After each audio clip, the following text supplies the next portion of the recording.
Hello everyone, in this video I'll be showing you a Shadow Domain Cleric build guide in Baldur's Gate 3. This is a fantastic mod. So we've previously covered the Twilight Domain. This is the Shadow Domain, giving us a bunch of unique effects, and this actually feels like it's meant for Shadowheart. It is much more powerful than Trickery Domain, giving us cool effects like being able to attack using reactions if we're in the Clouded or Darkness. We also get vision to be able to see in magical dark vision, and we can't be blinded. So there's a lot of cool ways we can set up this class. So this mod was made by Sarrach here. They are also the creator of the Scorch Domain Cleric, which I think is another really great class. So you can see I got a few different modded subclass like Forge, Twilight, Order, and Scorch. I like the Scorch and Shadow more than the Twilight and Forge, which are previously like the Fire and Shadow versions. But the Shadow Domain, you get yourself Disguise Self and Hex at level 1, but the domain spells that we get up in levels are actually much more beneficial. We also get a subclass feature, so weapon attacks deal additional 1 to 6 necrotic damage when highly or heavily obscured.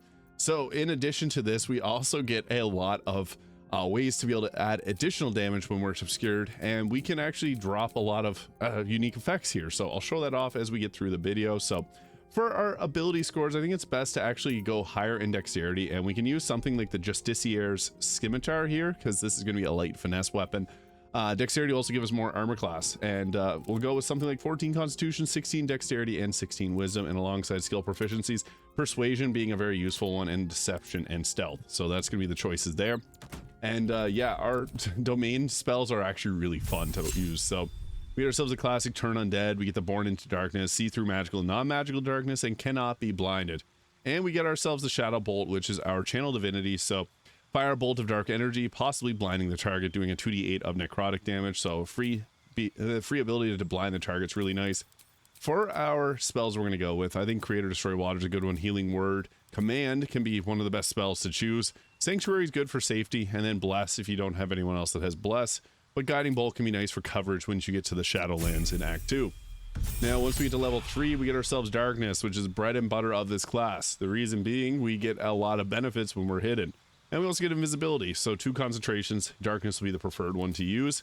And we get a level 2 spell, so I think Hold Person being a good choice here. And then we can also go with something like our Spiritual Weapon. So yeah, your preference here in terms of damage, or in terms of spell selection. Aid is also nice too, because you can upcast that with a staff, and then be able to give yourself an additional, give yourself a free upcast of aid to apply to your entire team. You can also have someone at camp apply that to everyone. Now for our ability score increase at level 4, we're going to take our wisdom up to 18. That just seems to be the best choice here.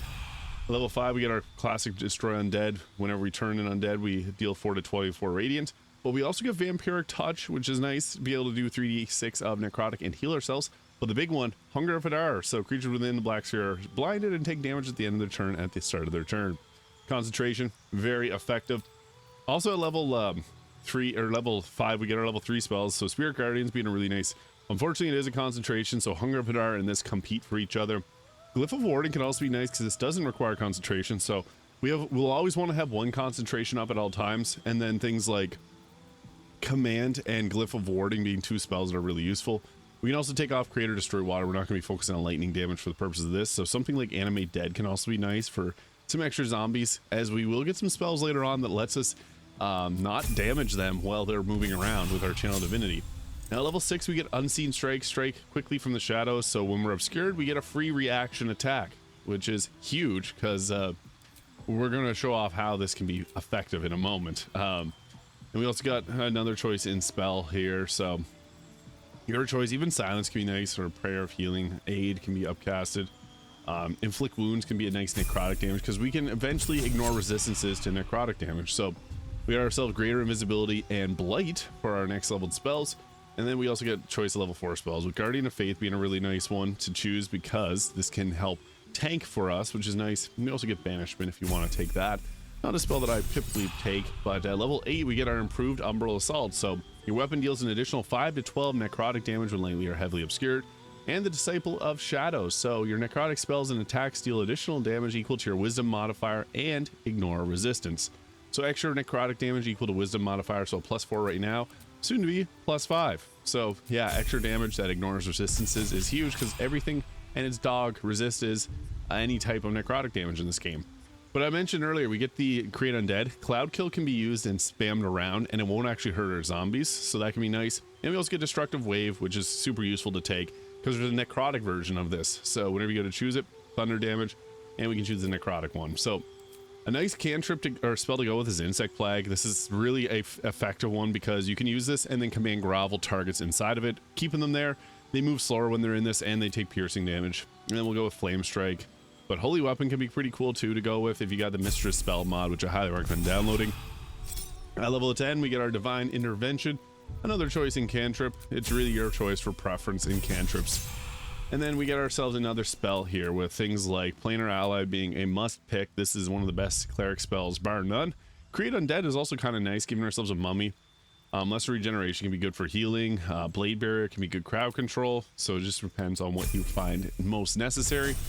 And at level 12, it's actually not a bad idea to take a level of Fighter, because it'll give us armor proficiencies and weapon proficiencies. And you'd probably want to take the Fighter at the start, because this will give us Constitution saving throw proficiency. So if you want, you can start with a level Fighter. I try to, whenever I'm showing off a subclass, just go all the way up. So Alert will be the feat that we pick. But again, Fighter is a nice way to kind of spice this build up. Now, what we want to be doing in combat is we're going to get, so we got ourselves a Justiciar Scimitar there. So we'll swap out take a staff of free cast, take out the Arcane Battery, and you're going to want to summon in either the Diva or the Genie. Diva being radiant damage focused, the Genie being able to push enemies off of cliffs, which is pretty useful. So we'll take back our Scimitar there, we'll put on that, and then we'll equip some type of armor. It's your preference here, whatever type of armor that you like best. So we could go with, I guess we don't have a heavy armor. I meant to click on this one, the Armor of Agility. It's probably the best choice, giving us 26 armor class.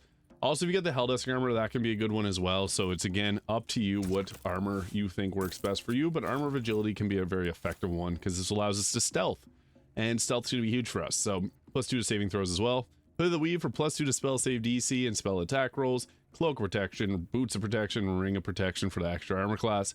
Killer Sweetheart's nice because we can actually deal a lot of extra damage. Helldusk Gloves for additional fire damage and spell save DC. The Justiciar Scimitar, so when you attack with advantage, you have a chance of blinding your targets, so we can blind them. There's other choices, like if you took a level of Fighter, you could go with Shard Spear of the Evening, but we already got blind immunity, so you don't really need that. Undermounted King can be okay too.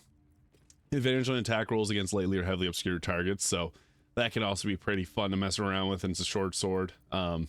Infernal Rapier, we don't have the choice for that, but you could also get a Cambion with that if you wanted to not use that ability to cast in Planar Ally. But even something like the Crimson Mischief will deal additional damage, so that can be fun. I'm just going to stick with the Justiciar Scimitar here because this would be perfect for Shadowheart. I didn't want to show this off on Shadowheart, just to, you could use Shadowheart for this. This works really well for her.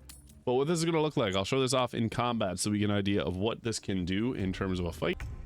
So as a cleric, we got a lot of tricks up our sleeve. So our Genie can be nice because he can come around and teleport, and whenever the Genie's in town, he's going to be able to push a lot of targets off of cliffs, so that can be really nice. But our Shadow Bolt actually gets a lot of extra damage and ignores resistances, so this is probably a good way to set up. We have 2 channel divinities, so this is going to hit really hard. Hopefully, 67 took them out in one blast. Yeah, so that's really useful. 12d8 of necrotic is high damage. And then for our bonus action, we can bring in Spiritual Weapon, and always use the Spiritual Weapon Maul. The reason being is this can use Concussive Smash and give disadvantage on Wisdom saving throws. So we'll get into combat here. We're gonna want to set up Darkness, so we got obviously our Darkness spell there. We want to get into Darkness and then attack from our Darkness. That's our kind of ideal way of going about combat. And we got our Genie here to be able to provide some cover fire support. So the Cleric is actually strong enough to solo the game if you know how to play it, because you get 2 summons that can help set up your other abilities. He's just straight up ignoring that. They also have the Justiciar Scimitar style weapon, which is kind of funny to see us going against them. But what we want to be doing, so our Spiritual Weapon will go and have a heavy Concussive Smash bonk here. So dazed him, perfect. So now he has disadvantage on Wisdom saving throws. Huge. So that's nice. Now what we want to do, they're going to cast Darkness, but we want to cast Darkness as well and do our Unseen Strike. So that's where this becomes a pretty powerful class. So they're going to have the ability to see through the darkness, but what we can do is we can go into the darkness, and then we can, ooh, I'm not in the darkness, so I can't use my Unseen Strike. I wanted to, but it's fine. We'll get him next turn. So the Genie could potentially just go and push him off the ledge, but we'll just leave Genie there. Don't want to make this all about the Genie. We'll just go in here. They're going to cast darkness on us too, which is fine, but we block that there. That's fine. And then our hammer is not likely to hit its attacks, so I don't think it'll have enough movement to do that. We're just short. We're just shy of it. She might actually just she's gonna cast darkness on Genie. That's fine. He's good. He can teleport around and beckoning darkness on them. That's fine.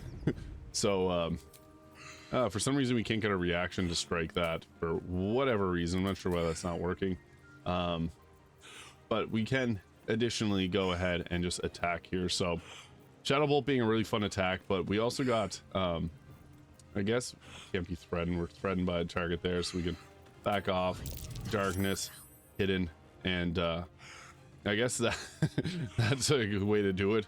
We also got ourselves a Lithid abilities. I'm not going to show off those, but bonus action attack we could do. I'm having a hard time getting the Unseen Strike to trigger, but yeah, the Genie is fun because he can basically just go around. If I really wanted to end this fight quickly, the Genie's just going to knock them off the wall here. So how long are you going to keep this up for? We're hidden, so you can't even find us. That's perfect. So that's detecting presence, dash. He's looking for me. He just sees the Genie. That's hilarious. And he's dazed, and he's going to go fight the hand there, or the spiritual weapon. That's fine. 70% chance of hitting. Bonk. Nice.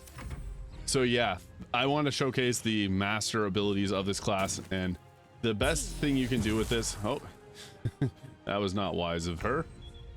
We want to have... Oh, we're still hidden somehow.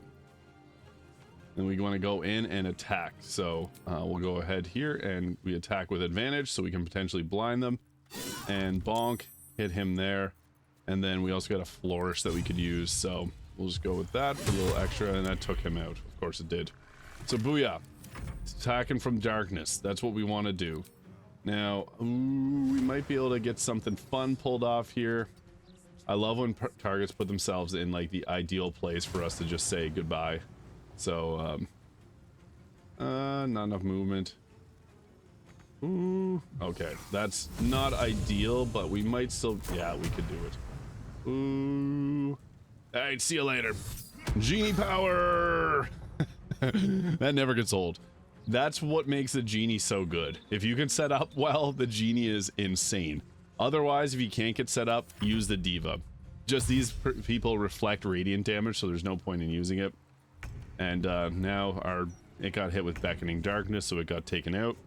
But we also have this here, and we want to use the necrotic version because with this will deal additional necrotic damage. And then boom, takes him out. That hit really hard. So yeah, what's nice about this is we also have some other options. So Destructive Wave being a really fun spell to use in the necrotic version. We also got Hunger of Hadar here, which is a good concentration if you want to go with something different, because this will deal damage over time. It's a little bit more like an advanced darkness. So they got stuck in that. They're not getting hit by it for some reason. That's good. But sapping or Shadow Bolt here, being able to blind the target and deal a ton of damage, upwards of 96 rate or necrotic, is huge. And we also get invisibility, darkness, greater invisibility. So we're full of stealth. We want to get in and deal a ton of damage as much as we can with these spells. And then we got concentrations like Insect Plague, Darkness, and Hunger of Hadar for other crowd control. If you want to go more of a Necromancer route, you got Cloud Kill to be able to spam around that. And then you got your obviously planar ally. Once you get to level 11, it's extremely strong. So this is a fun class with lots of different abilities that you can mess around with. Darkness being your friend, and Shadow Guardians or Spirit Guardians, you can do the Shadow version of them. So it ignores resistances. So you pretty much always want to be using that unless the enemy can resist radiant damage. So Shadow Domain Cleric, let me know your thoughts in the comments. Shouts out to Sarrach for making this incredible mod, and the Scorch domain as well. Both of these are a ton of fun, so I hope they come to console soon. Thank you so much for watching. If you found this video useful, please hit the subscribe button below, and I'll see you all in the next video.